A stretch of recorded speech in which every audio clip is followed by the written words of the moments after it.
It took 10 years of false leads, broken promises, and reports that said, he's already dead. 10 years in which each new sighting of Osama bin Laden could be just another lie, or the last chance to capture him. Inside a helicopter, 23 men breathe behind oxygen masks. None of them speak. Each is just minutes away from making history, or disappearing from it. The altimeter descends rapidly. 6,000 feet, 5,000, 4,000. The sound of the rotors mixes with the tension of the silence. Down below in Pakistan, a city sleeps, Abbottabad. Among ordinary houses rises a complex surrounded by high walls, closed windows, no telephone, no internet. It is there that American intelligence believes bin Laden is hiding. Believes, not certain. And that's why these men, the United States' most secretive unit, SEAL Team 6, are about to land in what could be a perfect trap. If the mission fails, the United States will have violated the airspace of a nuclear ally. If they are shot down, the world will see the bodies of the American operators dragged through the streets.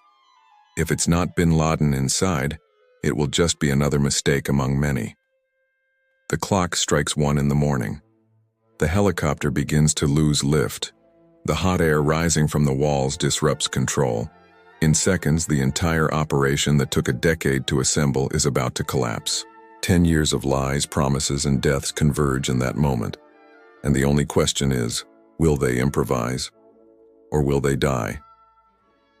To understand how SEAL Team 6 got to this night, we need to go back to the beginning. Back to day 0, to the decade of failures, secret decisions, and classified information that shaped one of the greatest manhunts in history. On September 11, 2001, the entire world stopped in front of the television. Passenger planes were transformed into weapons. Towers collapsed. Thousands died. And amidst the smoke, one name began to echo in every security office on the planet: Osama bin Laden. Born into one of Saudi Arabia's wealthiest families, bin Laden had transformed political and religious hatred into a global terrorist machine. As the founder of Al-Qaeda, he not only planned attacks, he inspired others to act. His network was decentralized, invisible, and deeply fanatical. Each cell operated like an autonomous organism, and cutting off one head only brought forth another. In the days following the attacks, the American government declared war on terror. Troops invaded Afghanistan. Bombings hit caves in Tora Bora. The world believed bin Laden was surrounded. Reports claimed he had been wounded, perhaps killed. But like a ghost, he disappeared. During the following years, the name bin Laden came to symbolize everything the West feared: the invisible enemy, the distant leader, the terror that could emerge in any airport or subway. The CIA, frustrated, plunged into a secret intelligence war. From 2002 to 2010, hundreds of informants, agents, and analysts followed leads, almost all of them false. Alleged videos, distorted voices, coded messages. Every piece of information seemed promising, and every promise crumbled. Some believed bin Laden lived in a cave in the mountains of Waziristan. Others thought he had fled to Iran, until one piece of information changed everything. In 2007, the CIA identified a name, a messenger, a man who served as an intermediary between the Al-Qaeda leadership and its followers. The name was Ibrahim Saeed Ahmed, known as Abu Ahmed al-Kuwaiti. He was discreet, loyal, and invisible to the eyes of the world. And wherever he was, bin Laden was not far away. It took years of tracking, cross-referencing data, and intercepting messages. In 2010, analysts finally managed to locate his whereabouts: a quiet city called Abbottabad in Pakistan. There, an isolated complex caught their attention. No telephone lines, no internet connection, walls higher than any house in the neighborhood, and between them a mysterious figure who never left. It was a gamble, but a calculated gamble. After a decade of mistakes, the CIA believed they had found the hideout of the world's most wanted man, and this time, there would be no second chance. The final report arrived at the White House in March 2011. President Barack Obama read it in silence. The risk was immense, If they were wrong, the United States would invade an allied country, kill innocents, and cause a diplomatic disaster. But if they were right, the world would change overnight. That's when the decision was made. The target was defined. The operation would receive the code name that would go down in history: Neptune Spear. The decision was made. The execution demanded more than courage. It required abstinent precision, planned improvisation, and absolute secrecy. It was no ordinary mission, and could not be entrusted to conventional forces. It required a unit that operated at the intersection of stealth, rapid assault capability, and the ability to gather intelligence on the ground. Therefore, the choice fell on SEAL Team 6, the elite division trained to go where no one else goes, unlearn routines, and rewrite plans in seconds. The months leading up to the operation were consumed by a single obsession: reducing uncertainty to the lowest common denominator. CIA analysts spent nights piecing together fragments of information: the messenger's movement patterns, activity times in the complex, who appeared at the windows and who didn't. Every detail, however minute, could be the difference between success and disaster. The key piece remained the messenger, the man whose lifestyle and visits suggested a direct connection to the occupant of the upper floor. He was the thread that, if pulled carefully, would untangle the knot. Closed meetings, plans drawn in black and white, worst-case scenarios unfolded before the eyes of officers who knew that a mistake would mean a diplomatic shock of immense proportions. There were simulations. A replica of the complex was built for training, doors and walls reproduced down to the texture of the paint. Operators rehearsed entries, movements in narrow corridors, procedures for finding and securing digital documents. They practiced coordinating teams divided into cells, every precaution taken to ensure that communication would not reveal the operation. They also trained for the extreme unforeseen: a damaged helicopter, civilians in the way, unexpected armed resistance. Technology was part of the plan, but not the complete solution. Modified MH-60 helicopters were to operate with reduced acoustic and thermal signatures. Navigation and communication systems were shielded with encryption. Medical supplies and rapid extraction kits were assembled with military precision. At the same time, there was an awareness that technology fails: winds, thermals, a malfunctioning sensor. Therefore, redundancy was planned. Alternative infiltration routes, alternative paths, rendezvous points. Each operator knew not only their role but also the contingencies if they failed. There was a plan for the plan that might be torn apart in mid-air. The intelligence component was as humbling as it was fascinating. The CIA worked with human and technical surveillance, satellite imagery, wiretapping, tracking messengers for days. Infiltrated agents, local sources, intercepted communications, and routine investigations created the mosaic that transformed suspicion into acceptable probability. Even so, the quality and integrity of the information were questioned until the very last moment. In previous times, leads had proven false. Leaks, disinformation, fabricated clues. The historical precedent of error had taught that haste kills operations. Thus, each piece of intelligence passed through the sieve of multiple agencies before gaining operational status. The political and legal implications were also thoroughly examined. Invading a sovereign country is a decision with historical weight. The diplomatic risks would involve the highest levels of government. Reports on political fallout scenarios were presented. The president had to assess with security advisors to what extent the potential gains justified the risks.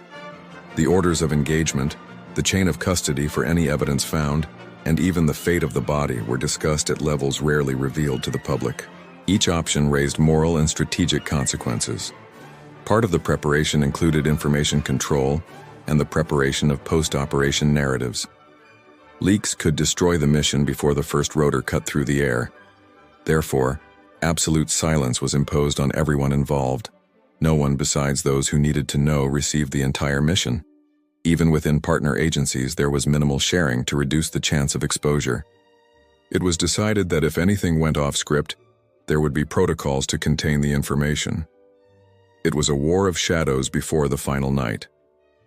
The most obvious tactical obstacle came not only from the target, but from the terrain and the human factor. Abbottabad was not a remote desert. It was a city with a neighborhood and local military, a country with sophisticated security services. Operating there implied the risk of confrontation with local forces, immediate public reaction, and an unpredictable chain of events. There was also the possibility of the messenger moving the target at any moment. The time window was fragile and could close overnight. On the eve of the operation, the plan was consolidated into a final document: infiltration and exfiltration routes, rendezvous points, designated teams, backups, and communication protocols. Operators silently reviewed their papers, checked equipment, confirmed signals, and counted ammunition. The feeling was that everything had to be perfect, although everyone knew that perfection is an illusion in war. Still, they had done everything that human engineering, discipline, and patience allowed. The plan was given a name and a timetable. The orders were signed. The moment of action, which had been designed with dozens of variations and revisions, was approaching. All that remained was to trust in the sum of years of work: analysts, agents, technicians, and operators, and hope that the final piece would fit where so many previous successes and failures had gone wrong. Takeoff happens in the pitch black of a cold dawn. The air is cut by the deep sound of the rotors as the formation moves away from the base. The planning dissolves into practice. Every movement calculated, every second counted. The route over Pakistani territory is flown in absolute radio silence, with minimal signals between pilots and team leaders. The horizon before them is a dark blur, and the awareness that they will not return to the same world if something goes wrong weighs more than the equipment on their backs. As they approached Abbottabad, the first problem appeared as a subtle malfunction, an instability in the aircraft's behavior that the pilot internally described as a strange response to the controls. Within seconds, one of the helicopters suddenly lost lift while trying to maintain a low altitude. The impact was sharp. The machine crashed into the ground but did not break apart, a miracle of engineering and reflexes. The operators, trained for situations where death seemed the most likely outcome, rushed out, performed a quick check, regrouped, and continued. There was no time to hesitate. Adaptation became the rule. The morning plan had to be rewritten in action. Infiltration through the walls happens with controlled steps and rhythmic breathing. The silence is so absolute that it becomes almost physical, a layer enveloping those who move. They advance in pairs, check openings, touch cold surfaces to feel the vibration of structures, inspect sealed windows, recognize the pattern of shadows. Each targeted corridor is a potential risk: a trap, a civilian, an unknown enemy presence. Time, which was once an ally of the analysts, is now an adversary that consumes the margin of error, centimeter by centimeter. Upon entering the building, the air feels heavier. The floors rise with calculated calm. Doors open to reveal simple rooms, simulated domestic routines, personal objects that shatter the illusion that a ghost would hide in such bare dwellings. The team splits up, each operator taking charge of a sector. Paths cross only when strictly necessary. There is coordination of eyes and signals, nothing spoken aloud. The core of the operation is precise: enter, identify, confirm, neutralize if necessary, gather intelligence, and exit. Upstairs, the encounter happens faster than the emotion can process. The presence is confirmed by clues: a sign of life in a room that should be empty, the smell of a recent dinner, the restrained movement in a shadow. The confrontation is brief and direct. In moments that stretch as if the entire world rested on the tip of a trigger, action is taken. The target is neutralized. There is no theatrical heroism.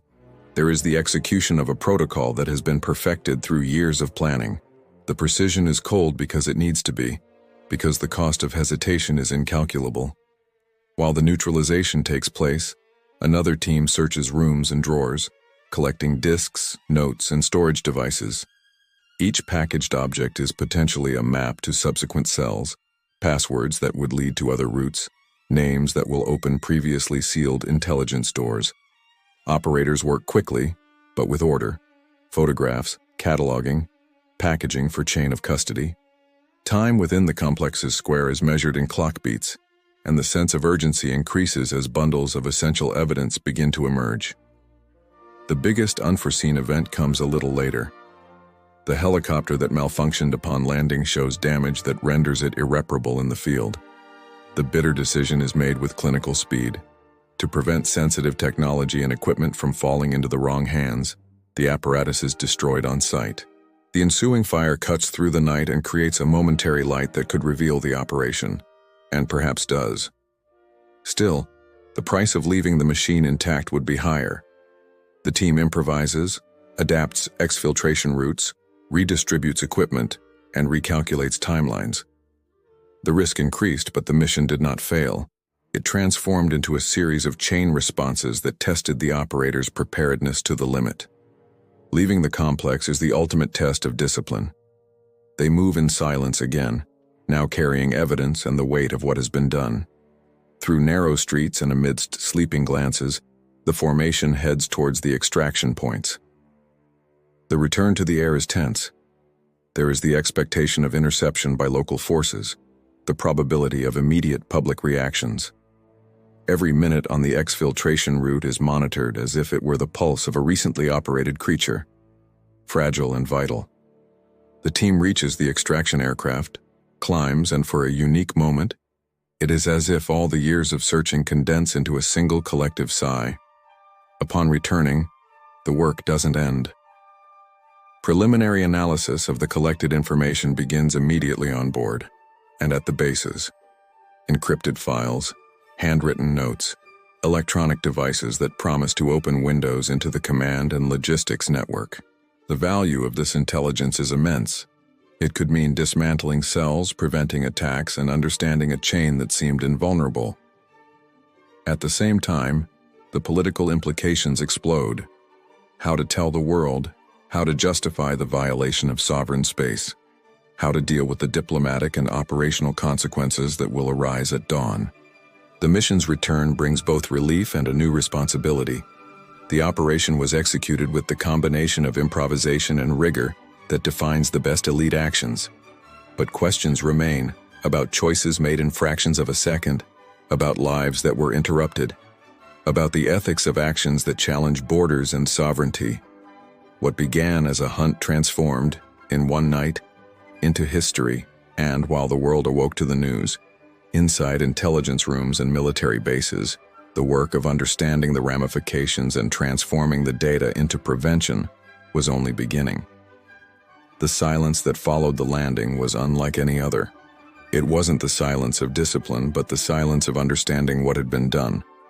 The operation, which had begun as a hypothesis, had ended as a fact. The most wanted man on the planet was dead. The clock showed just over 40 minutes since the start of the mission. 40 minutes that brought to a close a decade-long search. At the command bases, the first confirmations arrived in short, cold codes. Geronimo EKIA. The final 3 letters, enemy killed in action, brought to a close 10 years of frustration, losses, and constant vigilance. On the other end of the line, at the White House, faces maintained the composure of those who understand that victory, in this type of war, is never pure. The body was treated with the same strict protocol that had marked the operation. Its identity was confirmed by facial recognition, DNA, and physical details. The following decisions were made in political silence. There would be no tomb, no place of pilgrimage. Osama bin Laden's body would be buried at sea, so that no land would receive it. No name could transform him into a martyr. When the news became public, the planet reacted with a mixture of euphoria, disbelief, and unease. In the streets of Washington and New York, crowds sang the American national anthem. In other parts of the world, the feeling was more ambiguous, between relief and the premonition that something new was beginning there and would not end. For those who participated directly, the euphoria was short-lived. In the following weeks, analysis of the collected data revealed that the Abbottabad complex was a communications hub and archive of plans still in progress. Hard drives, notebooks, and drives showed the true size of the network. There were contact lists, notes on aborted attacks, and documents indicating the weaknesses of the organization itself. This would become raw material for years of subsequent actions, a victory that was not only symbolic but strategic. But there was also an invisible cost. Each operation of this magnitude leaves internal scars, both on those who plan and those who execute it. The discipline and professionalism of the operators masked the psychological burden of what they witness, the thin line between order and morality. Some would return to their routines, others would carry with them the weight of what it means to carry out orders that change the course of history. The political repercussions were immediate and widespread. The American government strengthened its image, but also faced questions about sovereignty, ethics, and the precedent set. Pakistan, caught off guard, reacted with public outrage and diplomatic caution. The world discovered that the most wanted terrorist had lived for years just a few kilometers from a military academy. International trust suffered blows that would last for years. Behind the scenes, the Neptune Spear mission became an object of study. The level of precision, the use of modified helicopters, and the integration between intelligence and special forces redefined parameters for future operations. Since then, manuals and training programs have been rewritten in light of what happened that night. The operation showed that the combination of patience and audacity can achieve the impossible, but it also revealed that the line between success and disaster is thinner than the public imagines. And while the media broadcast celebratory images, inside the agencies, the atmosphere was different. Triumph mingled with emptiness, because in practice, the disappearance of a man does not end an ideology. Each victory in the shadows opened space for new threats, new names, new faces of the same destructive impulse. The legacy of Abbottabad was not just the end of a hunt, it was the realization that the world had changed irreversibly. Technology, intelligence, courage, everything combined to achieve the impossible. But what remained in the end was the dilemma that accompanies all missions of this kind. What is truly gained when the enemy is eliminated? Perhaps only the temporary illusion of security. Perhaps the burden of having seen the enemy and looking into their eyes, recognizing a part of one's own humanity that one tries to deny. The news spread around the world before sunrise. The headlines screamed what many had been waiting to read for a decade: Osama bin Laden is dead. For some, it was justice, for others, revenge. But for those who lived through the operation from the inside, in the cold intelligence rooms on silent flights holding their breath, it didn't sound like victory, but rather like the end of a chapter that would never bring complete peace. Because at its core, what had been destroyed in Abbottabad was not just a man, but a symbol fueled by fear, ideology, and blood. And symbols, unlike bodies, do not dissolve with time. They change their face, their flag, their discourse, but they remain. The SEAL Team 6 operators returned to anonymity, like shadows that recede after the flash. No one will recognize them on the street. No one will hear their stories spoken aloud. Their victories can never be celebrated. Their mistakes, never mentioned. Glory and silence share the same space in their memory. At the CIA, the operations dossier received its final stamp, classified. Most of the details will never be revealed, only fragments, enough to fuel versions, theories, and speculations. Perhaps it's better that way. Perhaps secrecy is the last shield left when fighting on the border between what is necessary and what is forbidden. Operation Neptune Spear went down in history as one of the most daring of the modern era, but also as a reminder that military power and intelligence, however sophisticated, cannot capture what escapes matter. Ideas, hatred, belief. Warfare has changed, but human nature has remained. In the end, the helicopter that crashed in Abbottabad is the most honest symbol in history. The error within perfection. A reminder that even the world's best trained forces depend on improvisation, luck, and something greater than technique. The silent faith that they are doing the right thing even when no one can know the price it will cost. And so, the mission that began with a lie, "We know where he is," ended with a truth that no one can deny. Nothing involving blood truly ends. It only changes form. 10 years of lies, hours of tension, 40 minutes of execution, and in the end, only silence. If this story made you think, leave your opinion in the comments. What was, for you, the real turning point of this mission? Like the video, subscribe to the channel and activate the bell. The next file is ready to be opened. And as always, what's inside may change everything we think we know. This content is educational and based on public and declassified records. It does not represent government propaganda or the glorification of violence.